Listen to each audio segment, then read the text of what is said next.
This video is going to be a film study look at the Detroit Lions offense coming out of their Week 8 win against the Titans, where they put up 52 points, but only had to accumulate 85 passing yards by Jared Goff in order to score 50-plus points. Truly remarkable from the standpoint of the short field that they were provided so many times by the defense and the return game, but it doesn't detract from what Ben Johnson's offense has done essentially since Week 3. I want to talk about some of the numbers before we get to the film, and I'm going to show, I think, 4 scoring plays from their game against the Titans and make some allusions or comparisons to other play concepts that have been utilized earlier in the year. This is an extremely diverse playbook, and I think it morphs or changes each week as Ben Johnson and the offensive staff need it to. And so I think it's what makes it less predictable, perhaps, than many other offenses across the NFL. And I'm using a broad brush there to make that statement. I really only get to watch the Lions and Ravens offenses in detail enough to offer evaluation of those two teams. But this offense, what they've done, well, now they're number 1 in the league in scoring, if you don't know, at 33 points per game. Also, 74.7% completion rate for the year for their quarterbacks, number 1 in the NFL. 8.9 yards per pass, tied for number 1 in the NFL with the Ravens and Lamar Jackson. 5th in the league at 5.1 yards per rush, and 2nd in the NFL in turnover margin, plus 10, having forced 15 turnovers and only forfeited the football 5 times themselves. There was no pressure by Tennessee on Sunday. Well, they did get 4 sacks. Arden Key played really, really well, if you ask me. Jeffrey Simmons is still a problem, as illustrated on a couple of plays where he beat interior guards to the point of attack. But Detroit really wasn't pressed. Their offense didn't have to do a whole lot. I think Ben Johnson was quite calm and easygoing in terms of what they put out there, but nonetheless, they still used a, quote, trick play. I think the trick plays, the anomalous concepts, are part of the offense. And what I mean by that is I think they're practiced, and I've gone over this before in a film study video I did 3 weeks ago. I think they're part of the practice schedule. I think there's a period like a pod, and maybe 6 or 8 or 10 players are part of that pullout, and they're practicing the ball handling portion of it, obviously independent of the offensive line. They're not going to detract from offensive line into your group time in order to run some of these trick plays. And then it's all merged together, obviously, in team settings or in offense on air, and obviously when they get into the game against other NFL defenses. I think that's how they get this done from the standpoint of implementation. So many different play concepts, what looks so different. And when you have long-term players that have been there long-term, you can practice the same concept that you've used maybe more than a year ago because it's still fresh in their brain from the standpoint of they haven't moved on to a different playbook, a different system. They've been in your building, in your system for multiple years. I think that's an added benefit that Ben Johnson has with this group. Jared Goff, obviously, in the last 5 weeks, weeks 3 through 8, after that, what was a rough start by all accounts, 83% completion percentage. That completion percentage has gone up in the last 3 games. He was 12 of 15, only 85 yards passing, did suffer 4 sacks, which subtracted it from the team total for a team total of 65 yards passing. But in terms of what he was able to output, 85 yards passing. What strikes me is tremendous accuracy during this time period, but also 13.3 yards per catch. That would be his career high. I think his career high is 12.9, and that was in his Super Bowl run with the Rams before he got traded to the Lions, obviously. Additional to that, highest touchdown percentage rate in his career during this 5 games. It's a small sample size if it were to continue, which it cannot. I mean, there's no way for him to continue to be this efficient. The offense not to ever turn the football over, and him to be throwing for the longest yards per catch of his career. Again, it's a small sample size, only 5 games, but I think it's valid to bring up, like, how long can this stretch? You're going to play a talented Green Bay defense on the road next Sunday afternoon. I can't wait to see the game, number 1. Number 2, this Lions offense is at a point where they can shift gears, and essentially Ben Johnson can say, I'm going to choose to use this concept because I want to. I want to display it. I want to show it, put it out on film. Or if you're forcing me to go to these other concepts, we can execute those too. I am going to get into some of the film here. I know it's a little bit of a long lead-in, but these stats are insane, if you ask me, and I wanted to reveal them. I'm sure other people have talked about them At this point, I went and did the math myself, so if there's mistakes, they are my own. And obviously, in the last 5 games, he's got 12 touchdowns against 1 interception. Playing at an extremely high level, very efficient, even though he's been sacked 8 times in the last 2 weeks against Minnesota and the Titans on Sunday. Let's get to some of the film on Sunday that reveals how efficient they were in the limited opportunities where they actually did have to drive the length of the field. This is going to be a really interesting run concept into the boundary. Pay attention to the boundary side safety, not picking on him saying that he did things wrong, but what Ben Johnson and Jared Goff are able to recognize and manipulate from a formation standpoint. It's a zone run concept back into the boundary. Gibbs takes it to the house. It's a 70-yard touchdown run. So from an individual standpoint, for him, it's extremely impressive. Don't get me wrong, but it's the organization of this that I think opens up the lane even more so. Well, let me put it this way.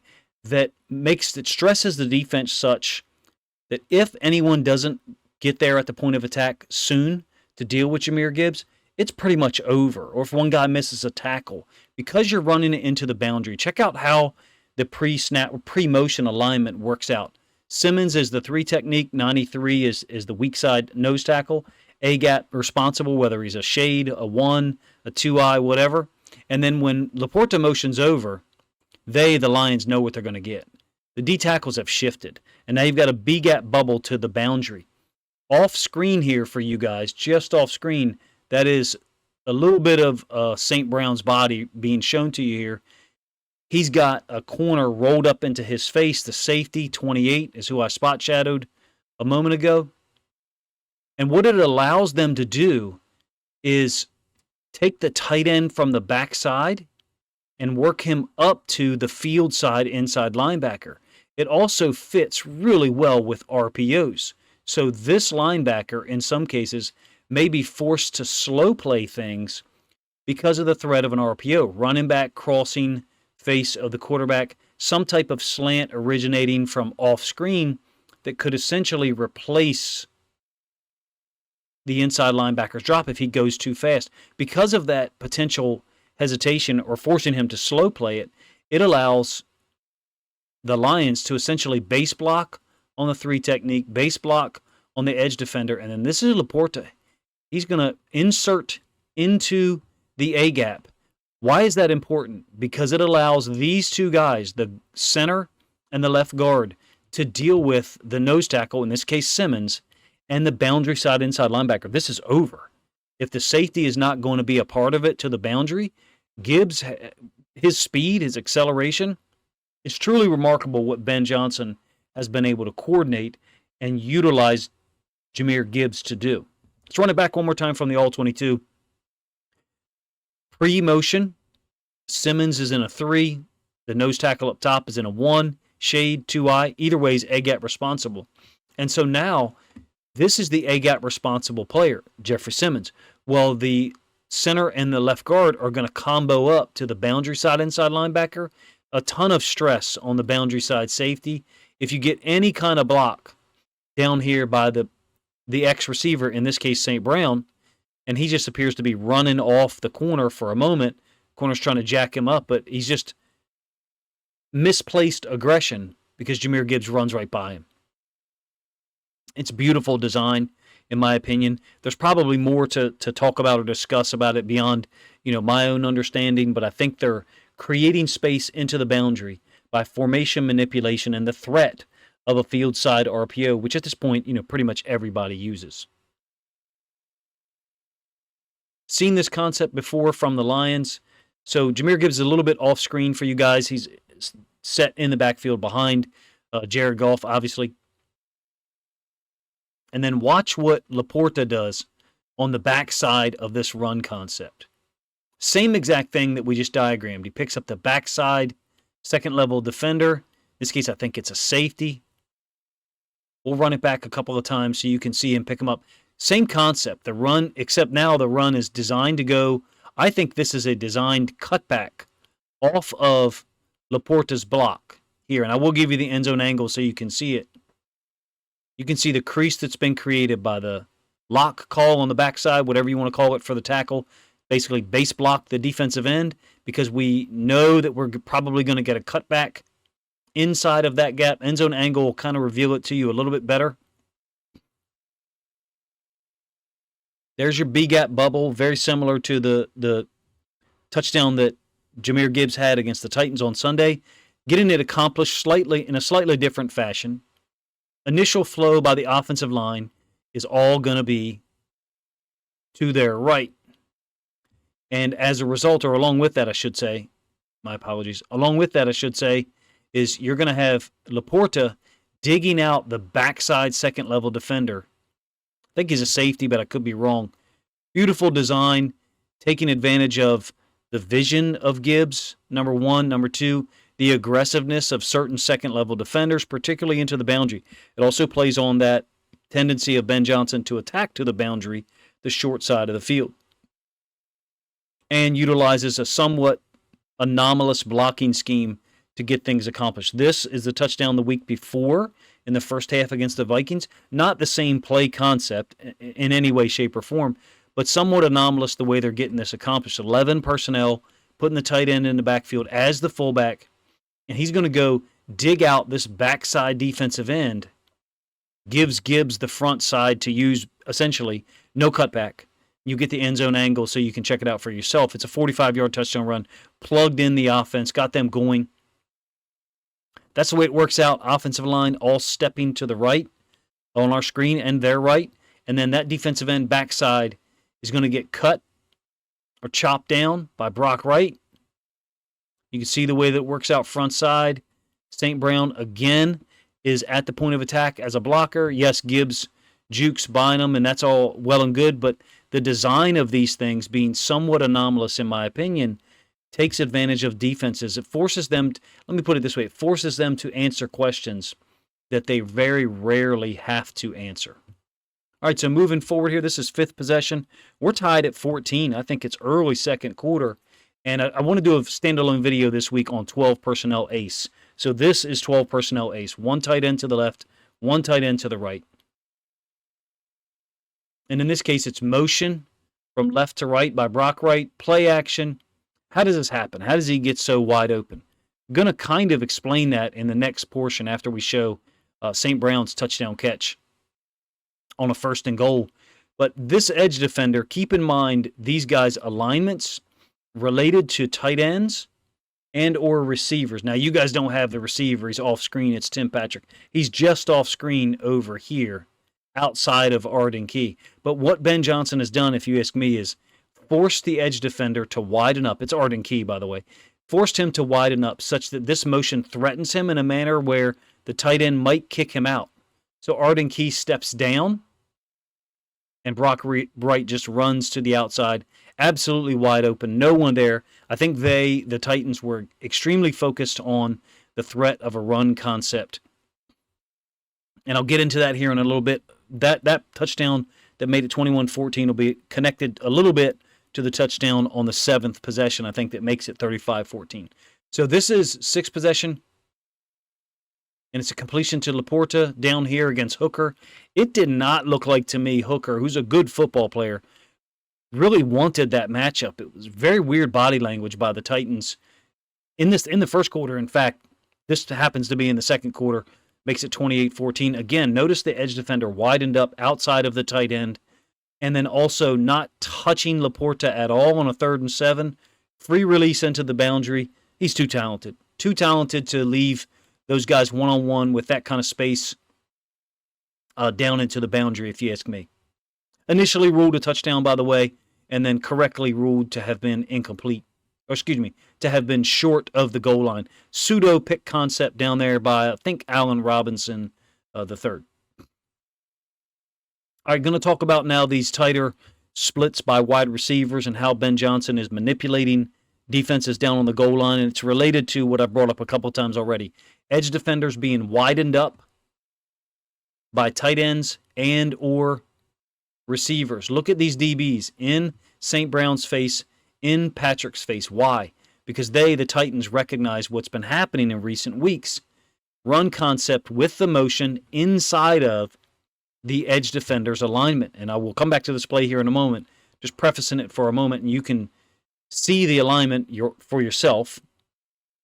Widened up outside of Tim Patrick. The Titans think that it's a run concept to their right, which is not a bad idea because that's generally what we've seen dating back to week 1, essentially. This is somewhat new for Ben Johnson, if you ask me, compared to previous seasons. I'm going to go back to week 1 to kind of set this up and then switch back to that play I just showed you. Notice the tight alignment of Jameson Williams, 2 tight ends down here.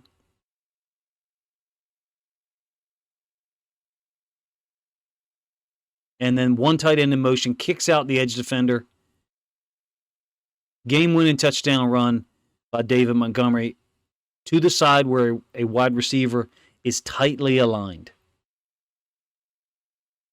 Against Arizona on the run, essentially a mirrored image of what we had on the previous play. Slightly different alignment by the 2 tight ends and St. Brown up to the top.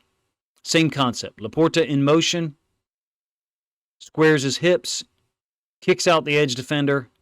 Montgomery cuts it off of that block inside, short touchdown run. Going back to this play against the Titans, there's your 2 wide receivers lined up tight, and that's the reason why, if you ask me, you have these guys in their face, because the Titans understand the threat. They understand what Ben Johnson is doing. I would expect to see a boot at some point in time, but notice what they have here. They have a corner who is now looking directly to the inside. He's looking at Brock Wright. And the edge defender lined up outside of him. Nope, we're coming back the other way. Perfect call for the situation, if you ask me. Ben Johnson seems to be not 1 or 2 steps ahead, almost 3 steps ahead of these defenses right now in recent weeks. Again, leading the NFL in scoring at 33 points per game. Insanity, because that's almost 3 points higher than everyone else in the NFL. There's some really good offenses across the NFL, but the Detroit Lions, if you ask me, right now are head and shoulders above everybody else.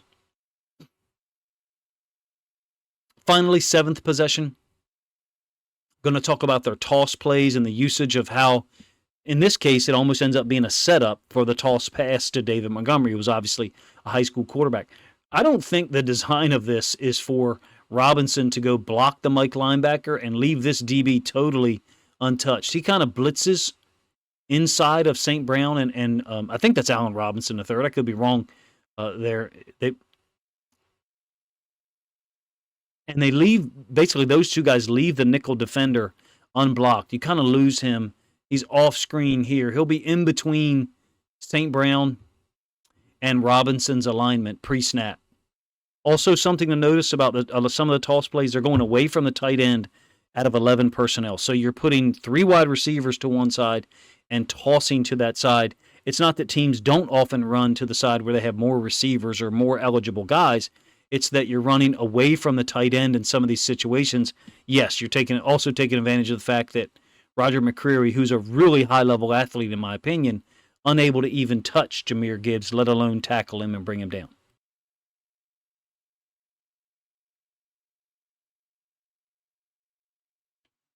Goes for 9 yards on the 7th possession, and I think kind of sets up the play that finishes it off. Now, this is after 2 failed runs inside the 5. But it still was a visual key for the Titans. They just experienced the toss play that was successful. Laporta faked like he was going to block down here. Everyone sees the little brown leather football tossed in the air, and so they're starting to react to it. Too late. Montgomery, nice sharp pass to Laporta. Another touchdown for him. He's playing really well in recent weeks after what some would consider a slow start. Here's Laporta off screen to your left just a little bit. That same motion that we talked about multiple times, it led to the touchdown for Brock Wright. It led to the backside touchdown for St. Brown. When I say that they kept it simple on Sunday, I mean that to the highest extent that I can possibly offer it.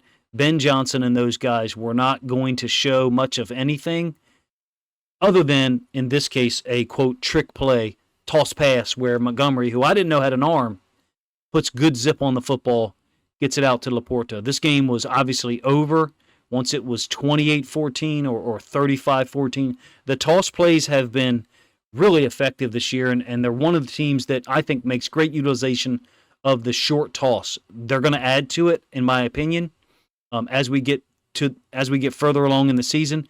It also gives Gibbs. I mean, he is electric. I can't think of someone else who is more shifty in potential tight space than Gibbs. These cuts and sudden movements that he makes are borderline illegal looking. They look like things that aren't realistic or something from a video game, if you ask me.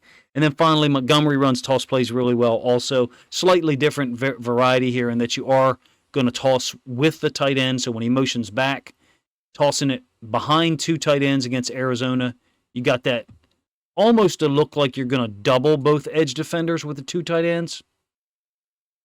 But Laporta works up to the boundary side corner. Montgomery's obviously going to bounce off of people, almost get in. Oh, by the way, that led to one of the touchdowns where they have tightly aligned receivers, forcing the edge defenders to widen up. There are questions that Ben Johnson is forcing defenses to answer that no one else is offering, in my opinion. I tried to discuss a couple of them here. Consistent tight alignment of wide receivers down on the goal line is creating, because you only need a yard or two in order to score a touchdown, is creating a little bit more space for the running back to get downhill such that the edge defenders have to close down. I don't know how teams are going to solve this. To be honest with you, I think they're going to start putting the outside linebacker in the receiver's face, and I don't know why they haven't already considered that. Basically, put your 265-pound outside linebacker in St. Brown or Jamison Williams' face, kick his ass, and then at that point, it might turn into a toss play outside. And Ben Johnson and Jared Goff, to me, I think they have those checks in. And what I mean by that is Jared Goff knows the point of attack. This almost reminds me of an option-based system at times, and people aren't going to like that comparison. Some option-based systems, the offensive coordinator calls the concept, and the quarterback comes to the line and looks for the direction. So they'll call outside veer option. And the quarterback's job is to come up to the line and look for the preferable side, whether he's looking for a 3, whether he's looking for a 1, whatever the type of option is. He's going to call the side that he knows they have the look that caters to that play concept. That's an option-based system. In my opinion, Goff and Ben Johnson have that kind of synchronicity, meaning Ben Johnson can call a run play and Jared Goff can come up to the line and look to see which side is the most preferable, has the most preferable setup from a defensive alignment standpoint for the concept that they're going to run. And now you may say, Coach, I think every quarterback in the NFL does that. I don't think they do that as well as Jared Goff does. He may be one of the best in the league at that, in my opinion. Other systems, Shanahan-based system, force quarterbacks to do the same thing. I've tried to catch up and improve my own knowledge of that understanding. I'm currently reading a book to attempt to exponentially increase my knowledge of what quarterbacks have to check to. I think you can see Goff doing those things. I don't know exactly what he's doing on each individual play, but my suspicion is on some of these calls, Ben Johnson has called the concept, and Jared Goff has to come up and pick the play direction. I'm not saying it's 100% of their runs. My guess is 20 to 30% of their runs are of that category, of that nature. And I can't prove that, so you're welcome to dispute it or say, I think Coach is just throwing some BS out there because no one else talks about this at all. It just makes me wonder how they're so efficient at so many different things. Haven't even gotten into the pass game efficiency. I think I want to do, at this point, a standalone video on Jared Goff Tuesday or Wednesday night because I think his play recently deserves it. I'm not saying that I think that pattern of play of performance is going to change against the Packers, but I'd like to get that video done while he's in the middle of this 5-game stretch.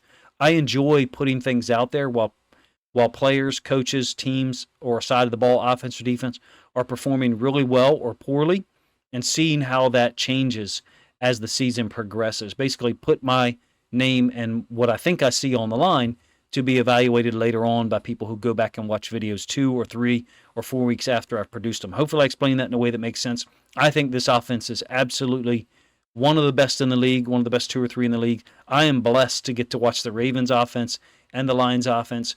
Different flavors at times, if you ask me, of some of the same run concepts, and they accomplish things in a different manner. The running backs are obviously a different threat. I appreciate you guys' time, man. If you enjoyed the video or any of my thoughts on how Ben Johnson got some of these things accomplished so easily against the Titans on Sunday, please let me know in the comment section. If you're not aware, likes and comments drive the content to be pushed out to a larger audience. So if you would like to see this video perform better than others have in the past couple of days, please like and comment below once the video posts up, number one. And number two, consider grabbing a link to this video, sharing it out on social media to help other Lions fans enjoy it as well. Appreciate you guys' time.